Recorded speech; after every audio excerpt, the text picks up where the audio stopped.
Bismillahirrahmanirrahim. Assalamu alaikum class. I'm Rashida Parveen and I'm going to teach you environmental chemistry to BS Chemistry 3rd on the topic green chemistry. And today our lecture is lecture number 3. Class आज जो हमने discuss करना है वो discuss करना है green chemistry के बारे में। इन्वायरमेंटल केमिस्ट्री में ग्रीन केमिस्ट्री क्या होती है। अच्छा, जो हमारे पास ग्रीन केमिस्ट्री है ना, ये कोई केमिस्ट्री की ब्रांच नहीं है, ये एक ऐसी टेक्निक है जो कि हम हर केमिस्ट्री के अंदर यूज़ करते हैं। ठीक है, इन्वायरमेंटल केमिस्ट्री और ग्रीन केमिस्ट्री दोनों के दरमियान में एक डिफरेंस है। चलिए अब हम अपना लेक्चर स्टार्ट करते हैं और हम देखते हैं कि दोनों के दरमियान में क्या डिफरेंस है और ग्रीन केमिस्ट्री क्या होती है। इन्वायरमेंटल केमिस्ट्री जो है वो केमिस्ट्री की एक ब्रांच है, जैसे ऑर्गेनिक केमिस्ट्री केमिस्ट्री की ब्रांच है, inorganic chemistry, analytical, physical, biochemistry, ये सारी जो हैं जिस तरह से केमिस्ट्री की ब्रांचेस हैं, इसी तरह से इन्वायरमेंटल केमिस्ट्री भी केमिस्ट्री की ही एक ब्रांच है। द ब्रांच ऑफ केमिस्ट्री, ये केमिस्ट्री की ब्रांच है that deal with chemical pollutants, जो कि केमिकल पोल्यूटेंट्स के बारे में डिस्कस करती है, विच इफेक्ट आवर इन्वायरमेंट। और ये पोल्यूटेंट्स ऐसे होते हैं जो कि हमारे इन्वायरमेंट को इफेक्ट करते हैं, या डायरेक्टली या फिर इनडायरेक्टली हमारे इन्वायरमेंट को ये हार्म पहुंचा रहे हो, हमारे इन्वायरमेंट को नुकसान पहुंचा रहे होते हैं। ठीक है, it is known as environmental chemistry, इसको कहा जाता है, इस केमिस्ट्री की ब्रांच को कहा जाता है इन्वायरमेंटल केमिस्ट्री। अब हमने पढ़ना है ग्रीन केमिस्ट्री के बारे में कि ग्रीन केमिस्ट्री क्या होती है। इन्वायरमेंटल केमिस्ट्री का तो हमने पढ़ लिया कि इन्वायरमेंटल केमिस्ट्री जो है वो केमिस्ट्री की एक ब्रांच है। Green chemistry is an attempt, green chemistry जो है वो एक कोशिश है to design the chemical products, कि इसमें केमिकल प्रोडक्ट्स को डिज़ाइन किया जाता है, एंड प्रोसेसेस, और प्रोसेसेस को भी डिज़ाइन किया जाता है। अब इनका पर्पस क्या है, क्यों इन प्रोसेसेस को और केमिकल्स को डिज़ाइन किया जाता है, टू रिड्यूस द हार्म, ताकि हम इस नुकसान को जो कि ये पॉल्यूटेंट्स जो है वो हमारे इन्वायरमेंट को पहुंचा रहे हैं, इस हार्म से हम बच सकें, इस हार्म को हम जितना हो सके इसको मिनिमाइज कर सकें, इसको कम से कम कर सकें। दे कास्ट टू द इन्वायरमेंट, जो कि ये हमारे इन्वायरमेंट को हार्म पहुंचा रहे हैं, हमारे इन्वायरमेंट को नुकसान पहुंचा रहे हैं।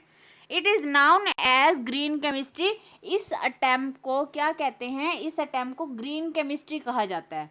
ठीक है, इन जनरल अगर हम जनरली बात करें तो ग्रीन केमिस्ट्री जो है वो एक ऐसी कोशिश है जो कि साइंटिस्ट करते हैं। ठीक है, अब इस कोशिश में क्या किया जाता है, ये एक ऐसी स्ट्रेटजी है जिसमें हम ऐसे केमिकल्स, ऐसे प्रोसेसेस, ऐसे प्रोडक्ट जो कि हमारे इन्वायरमेंट को नुकसान पहुंचा रहे होते हैं, उनको कम से कम कर देते हैं। ठीक है, और जो हमारे मतलब इस तरह के प्रोसेसेस जो हमारे इन्वायरमेंट के लिए बेनिफिशियल होते हैं, हमारे इन्वायरमेंट को किसी भी तरह से नुकसान नहीं पहुंचाते, इस तरह के न्यू मेथड्स को, न्यू प्रोसेसेस को, न्यू प्रोडक्ट्स को इंट्रोड्यूस करवाया जाता है ग्रीन केमिस्ट्री के अंदर। अब हमने फर्दर ग्रीन केमिस्ट्री को डिस्कस करना है। ग्रीन केमिस्ट्री क्या है, synthesis of such chemical products, इस तरह के केमिकल प्रोडक्ट्स को सिंथेसाइज करना that don't harm our environment, जो हमारे इन्वायरमेंट को नुकसान नहीं पहुंचाते, is known as green synthesis, इसको कहा जाता है green synthesis. It is an emerging area, ये एक ऐसा नया एरिया है, ये एक ऐसा नई मतलब अटेम्प्ट है, एक ऐसी नई स्ट्रेटजी है in the field of bio nano technology. Bio nano technology के अंदर ये एक नया इरा है।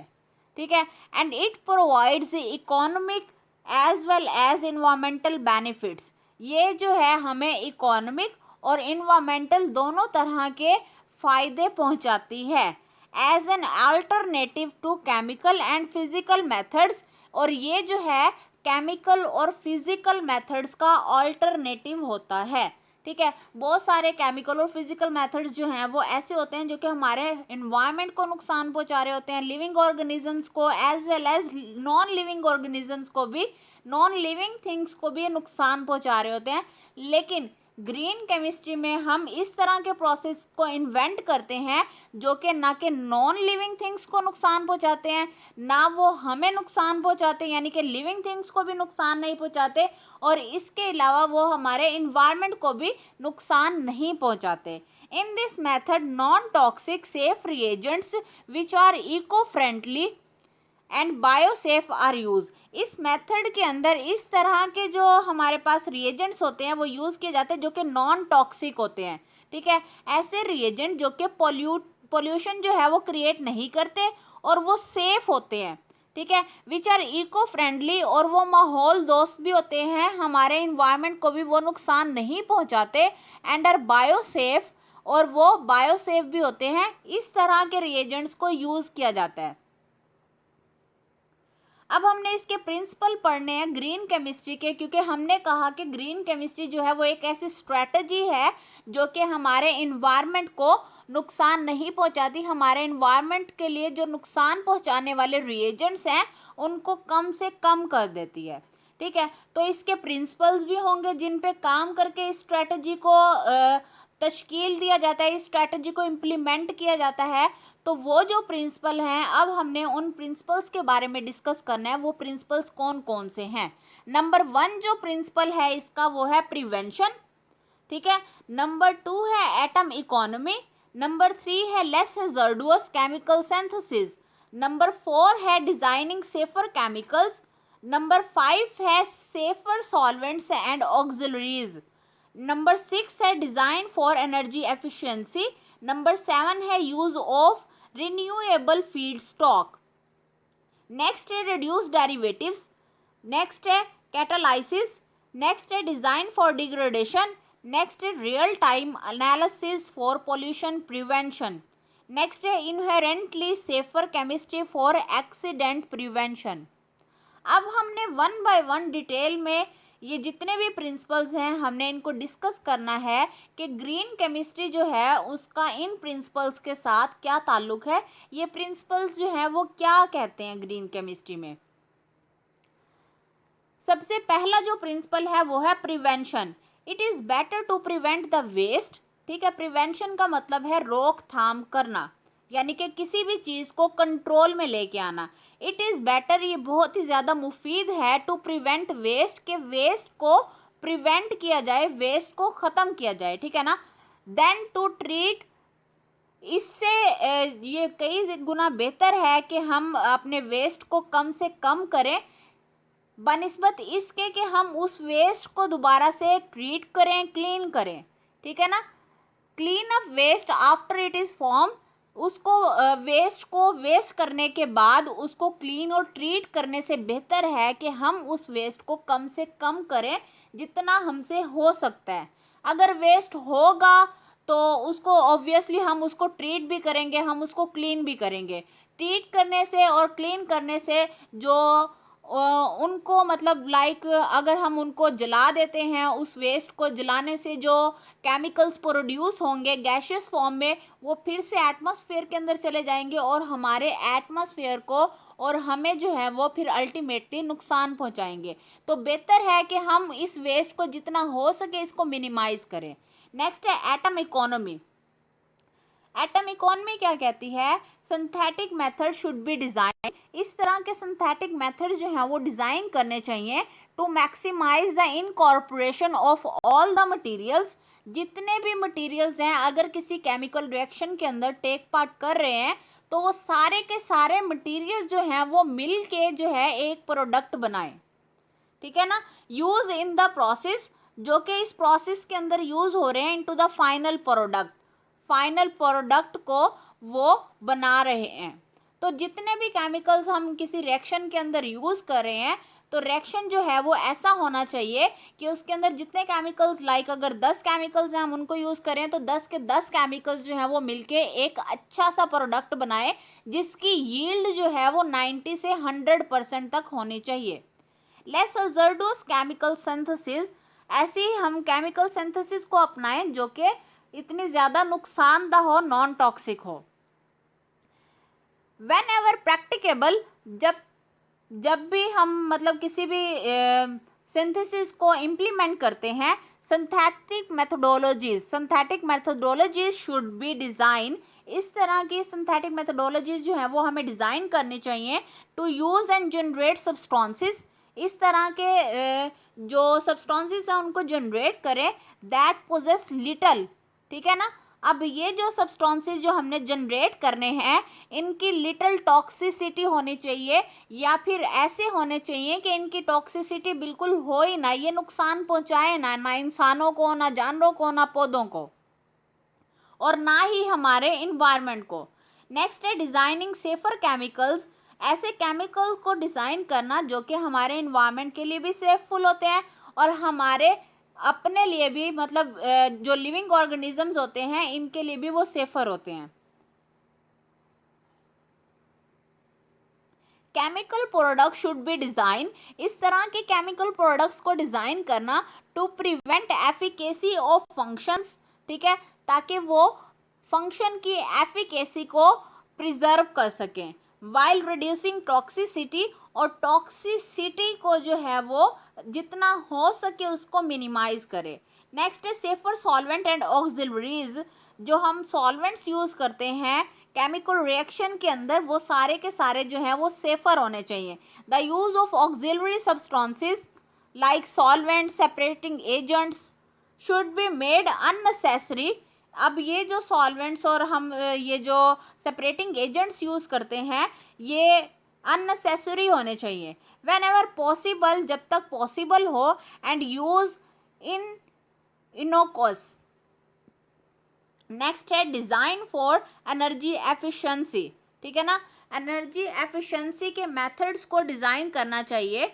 Energy requirement should be recognise, energy requirements को रिकॉग्नाइज करना चाहिए for their environmental and economic impacts, अपने इन्वायरमेंटल और इकोनॉमिक इम्पैक्ट्स को देखते हुए, एंड शुड बी मिनिमाइज, और इनको मिनिमाइज करना चाहिए, यानी कि जितना ज़्यादा हो सकता है हम अपनी एनर्जी रिक्वायरमेंट को कम से कम करें, ठीक है। Synthetic method should be conducted at ambient temperature and pressure, synthetic methods यानी कि किसी भी केमिकल को अगर हमने किसी कंपाउंड को सिंथेसाइज करना है तो हमें कोशिश करनी चाहिए कि हम उसमें कम से कम एनर्जी यूज करें, ठीक है, उस रिएक्शन को हम कैरी करें नॉर्मल टेम्परेचर पे और नॉर्मल प्रेशर पे। नेक्स्ट हमने डिस्कस करना है use of renewable feed stock, और रॉ मटेरियल और feed stock should be renewable, जो रॉ मटेरियल हम यूज कर रहे हैं वो रिन्यूएबल होना चाहिए, ठीक है। लाइक अगर हमने उसको एक बार यूज कर लिया तो ऐसा होना चाहिए कि हम उसको दोबारा भी किसी पर्पस के लिए, किसी और पर्पस के लिए हम उसको यूटिलाइज कर सकें, रादर देन डिप्लीटिंग, बनिस्बत इसके कि हम उसको कोई भी रॉ मटेरियल अगर हम यूज कर रहे हैं और एट द एंड हमारे पास सिर्फ एक ही प्रोडक्ट बने और वो रॉ मटेरियल जो है उसके नतीजे में कोई ऐसी चीज़ बन जाए जिसे हम किसी दूसरे पर्पस के लिए यूटिलाइज ही ना कर सके। वेन एवर टेक्निकली और इकोनॉमिकली प्रैक्टिकल, रिड्यूस डेरिवेटिव्स, जितना हो सके मिनिमाइज करें हम डेरिवेटिव्स को, ठीक है, डेरिवेटिव से हम बचें। लाइक अगर हमने कोई प्रोडक्ट सिंथेसाइज करना है और हम चाहते हैं कि हम उसका केमिकल रिएक्शन जो है वो प्रोसीड करें, ठीक है, अब हमने सिंथेसाइज तो एक प्रोडक्ट करना है, ऐसा ना हो कि हम कुछ और ही कंडीशंस उस रिएक्शन को अप्लाई कर दें और वो प्रोडक्ट बनने की बजाय उसके डेरिवेटिव्स बन जाएं, ठीक है। तो डेरिवेटिव्स को हम जितना हो सके हमें मिनिमाइज करना चाहिए। अननेसेसरी डेरिवेटाइजेशन, गैर जरूरी जो डेरिवेटाइजेशन है लाइक ब्लॉकिंग ग्रुप्स है, प्रोटेक्टिंग या डी प्रोटेक्टिंग ग्रुप्स हैं, temporary modification of physical and chemical processes should be avoided when ever possible, जितना हो सके डेरिवेटाइजेशन को हम अवॉइड करें। नेक्स्ट है catalysis, catalytic reagent as selective as possible are superior to stoichiometric reagents, जितना हो सके हम जो हमारे पास सेलेक्टिव रिएजेंट्स होते हैं, कैटालिटिक रिएजेंट्स होते हैं, उनको यूटिलाइज करें। अगर हम कैटालिस को यूज करते हैं तो कैटालिस क्या करते हैं, अगर कोई रिएक्शन हमारे पास 10 घंटे में कंप्लीट होना होता है तो कैटालिस जो है उस रिएक्शन को स्पीड अप करके 1 घंटे के अंदर उस रिएक्शन को कंप्लीट कर देता है। तो हमें जितना हो सके हम सिलेक्टिव रिएजेंट्स को या फिर कैटालिस्ट को हम यूटिलाइज करें, ताकि हमारा रिएक्शन जो है वो जल्द से जल्द कंप्लीट हो, और बाकी जो फर्दर एनर्जी हम वेस्ट कर रहे हैं वो एनर्जी भी हम वेस्ट ना करें। नेक्स्ट है डिजाइन फॉर डिग्रेडेशन, डिग्रेडेशन के डिजाइंस। ठीक है, chemical product should be design, chemical product इस तरह की केमिकल प्रोडक्ट्स को डिजाइन करना चाहिए so that at the end of their function, ताकि उनके फंक्शन के एंड के ऊपर they don't persist in the environment, वो इन्वायरमेंट के अंदर परसिस्ट ना कर सके, and instead break down into innocuous degradation product, बजाय इसके वो जो है ना डिग्रेडेशन प्रोडक्ट के अंदर कन्वर्ट हो जाए। नेक्स्ट हमने डिस्कस करना है real time analysis for pollution prevention. Analytical methodologies need to be further developed to allow for real time in process monitoring and control prior to the formation of hazardous substances। ठीक है, अगर हमने pollution को control करना है तो हमें real time analysis के बारे में पता होना चाहिए। अगर किसी भी रिएक्शन को हमने कंप्लीट करवाना है और हमने किसी रिएक्शन को, हमें पता है कि इस रिएक्शन ने 1.5 घंटे के अंदर कंप्लीट हो जाना है, अगर हम उसको अल्लाह के भरोसे छोड़ देंगे कि वो रिएक्शन जो है वो खुद ब खुद होता रहेगा और प्रोडक्ट हमारे पास बन जाएगी, तो हमें ऐसा बिल्कुल भी नहीं करना चाहिए। हमें रियल टाइम एनालिसिस के बारे में पता होना चाहिए, ताकि हमारे पास जो प्रोडक्ट, हमारे पास एक्चुअल डिजायर प्रोडक्ट बनना है, वो प्रोडक्ट बनने की बजाय हमारे पास कोई और या हजार्डस केमिकल सब्सटेंस ना बन जाए। Inherently safer chemistry for accident prevention, substances and the form of a substance are used in chemical processes। जितने भी substances जो हैं वो chemical processes के अंदर यूज किए जाते हैं, should be chosen, उनको चूज करना चाहिए, so as to minimize the potential for chemical accidents। ठीक है, ताकि हम chemical accident से बच सकें, उनको जितना हो सके हम उनको minimize कर सकें, including releases, ताकि वहां से रिलीजेस जो, मतलब जो भी गैसें वहां से रिलीज होनी है, या कोई एक्सप्लोजन होनी है, या कोई फायर है, ठीक है, इस तरह के जितने भी मतलब हमारे पास एक्सीडेंट्स हैं, उन एक्सीडेंट से हम बच सकें। ये 12 प्रिंसिपल्स हैं ग्रीन केमिस्ट्री के, और ये प्रिंसिपल्स बहुत इंपॉर्टेंट हैं। नेक्स्ट हमने डिस्कस करनी है एप्लीकेशन ऑफ ग्रीन केमिस्ट्री।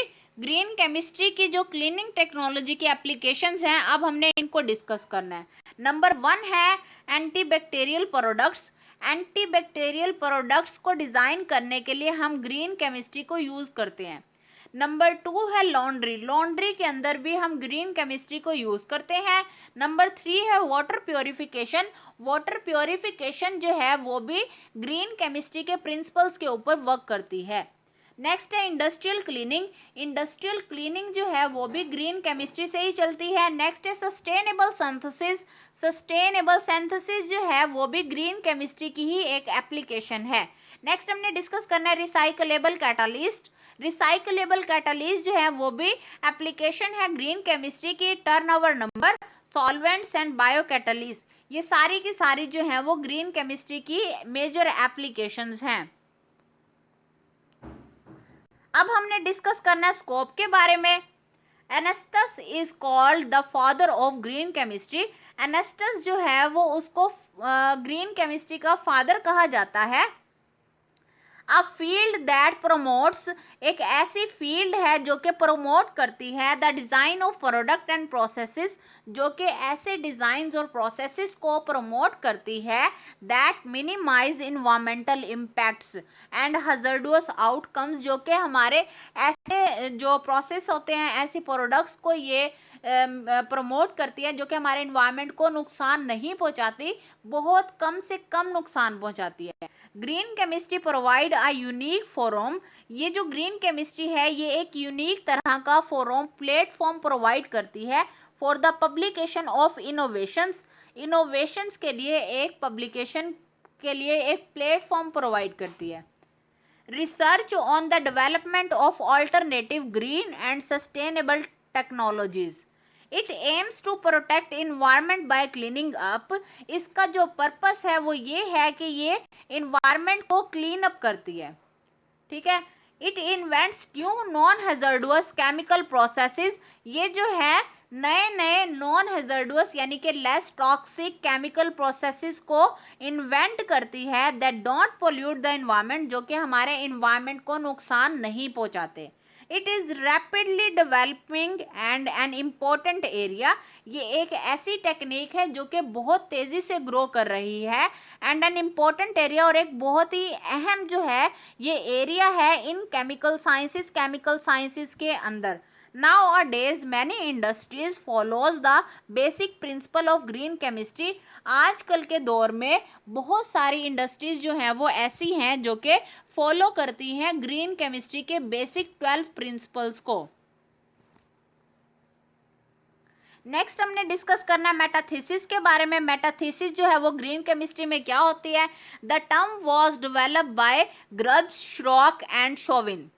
ठीक है, मेटाथीसिस की टर्म जो है सबसे पहले डेवलप की थी ग्रब्स ने, श्रॉक ने और शोविन, ये 3 साइंटिस्ट हैं जिन्होंने मिलकर मेटाथीसिस की टर्म को डेवलप किया था। The word metathesis is drive from 2 Greek words. Metathesis का वर्ड जो है ये 2 ग्रीक वर्ड से, 2 यूनानी वर्ड से डिराइव किया गया है। ठीक है, नंबर 1 है Meta which means change, Meta का मतलब है चेंज। नंबर 2 है टाइथीमा विच मीन्स प्लेस, टाइथीमा का मतलब है प्लेस, मेटा का मतलब है चेंज और टाइथीमा का मतलब है प्लेस। ठीक है, यानी कि मेटाथीसिस का मतलब है change the place. Metathesis are the most important industrial catalytic reduction reactions.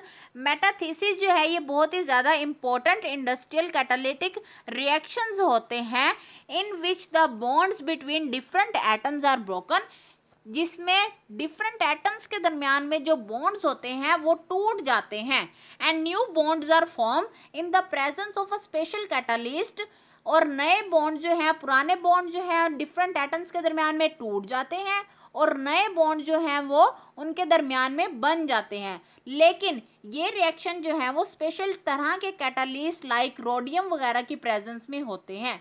For example, अब यहाँ पे एक एग्जाम्पल दी हुई है हमारे पास, ये है एक ब्यूटीन, सॉरी ये है एक सिंपल अल्कीन और ये भी है एक सिंपल अल्कीन। हम चाहते हैं कि कोई ऐसा प्रोडक्ट हो जिसमें इस अल्कीन का ये वाला पोर्शन और इस अल्कीन का ये वाला पोर्शन, तो जब हम इसको, ये जो दोनों अल्कीन्स हैं इनको आपस में रिएक्ट करवाते हैं इन the presence of special type of catalyst, तो हमारे पास हमारी डिजायर प्रोडक्ट जो है वो ऑब्टेन हो जाती है, जिसमें एक पार्ट जो है वो एक अल्कीन का होता है और दूसरा पार्ट जो है वो दूसरी अल्कीन का होता है। इसी तरह से अ वैरायटी ऑफ रिएक्शंस हम ऑब्टेन कर सकते हैं मेटाथीसिस के जरिए से बाय चेंजिंग द प्लेस। ठीक है, जो हमारे कंपाउंड्स होते हैं उनके जो डिफरेंट पार्ट्स होते हैं उनकी प्लेसेस को हम चेंज करके डिफरेंट तरह के कंपाउंड्स को, डिफरेंट तरह की प्रोडक्ट्स को जो हमें चाहिए होती है हम उनको प्रिपेयर कर सकते हैं। नेक्स्ट है मेटाथीसिस का यूज। अब हमने पढ़ना है मेटाथीसिस का क्या यूज है। Metathesis is use in the development of pharmaceutical and plastic materials. Metathesis जो है वो फार्मास्यूटिकल और प्लास्टिक मटेरियल्स के अंदर यूज की जाती है। It reduce hazardous waste through smart production. ये स्मार्ट प्रोडक्शन के जरिए जो हजार्डस टॉक्सिक सब्सटेंसेस हैं उनको कम से कम कर देती है। ठीक है, अब जैसे हम अगर ये जो हमने पिछली स्लाइड पे हमने डिस्कस किया है कि हमने अपनी डिजायर तरह की कोई भी डिजायर अल्कीन प्रिपेयर करनी थी, ठीक है, जिसमें एक अल्कीन का पार्ट जो है वो दूसरी अल्कीन के पार्ट के सिमिलर होता है। नेक्स्ट हमने डिस्कस करना है green chemistry is about waste minimisation at source. ठीक है, जितना हो सके हम वेस्ट को मिनिमाइज करें।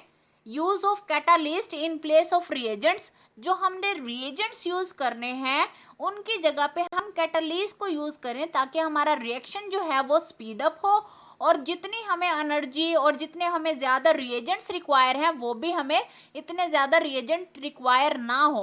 लाइक अगर किसी रिएक्शन को प्रोसीड करवाने के लिए हमें 7 से 8 या 4-5 रिएजेंट्स हमें रिक्वायर हैं, तो हम क्या करें, जो मेन रिएक्टेंट्स हैं सिर्फ उनको यूटिलाइज करें और उन रिएक्टेंट के साथ कोई स्पेशल तरह का कैटालिस्ट हम यूज करें।